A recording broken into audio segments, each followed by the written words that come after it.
Pas konfirmimit të vdekjes së liderit suprem të Iranit Khamenei, Teherani ka paralajmëruar akmarrje të ashpër.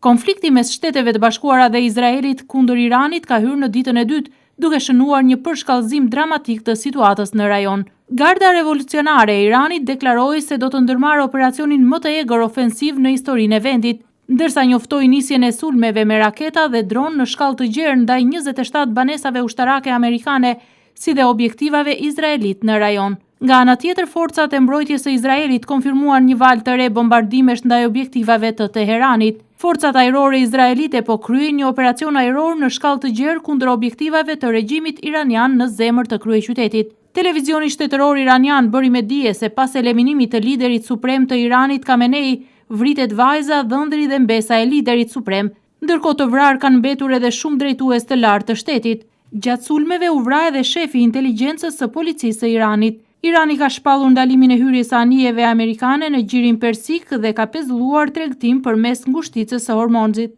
Në Emiratet e Bashkuara Arabe, Ministria e Mbrojtjes raportoi se Irani lëshoi 137 raketa dhe 209 dron. Pas vrasjes së udhëheqësit suprem të Iranit ka reaguar edhe Rusia.